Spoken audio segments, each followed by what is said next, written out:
Oh, hello there. So welcome to your new job here at Tubbyland Entertainment. I will be your guide during your week here. Let me briefly mention that the original Tubby bots have been remodeled with the exception of the complete replacement of the original Poe animatronic. That being said, I have some advice for what you will have to do.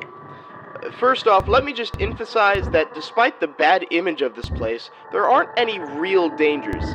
There have been no recorded fatalities in the few weeks that the attraction was open, despite what was said.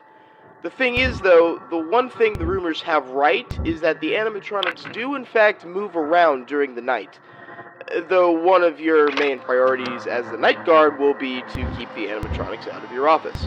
I'll explain why tomorrow, but for now, let me tell you how to perform your tasks. First off, there is a button on the left wall of your office which activates a smoke machine.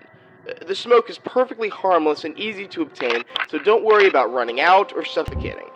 Your main use of this machine is to blind certain animatronics, preventing them from seeing you. So if they manage to get into your office quickly, turn on the machine before they can scan you. Seems pretty simple, right?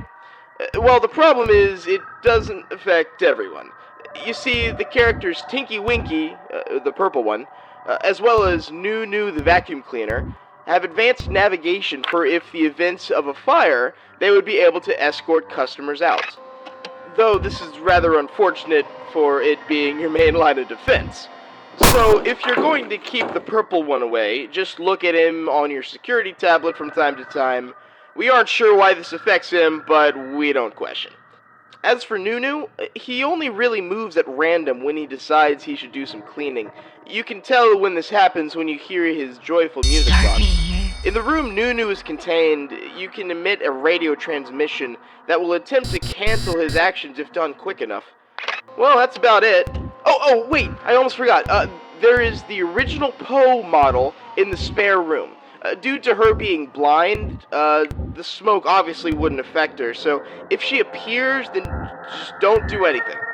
You don't want her to hear you. Okay, well, that's officially all for tonight. Good luck.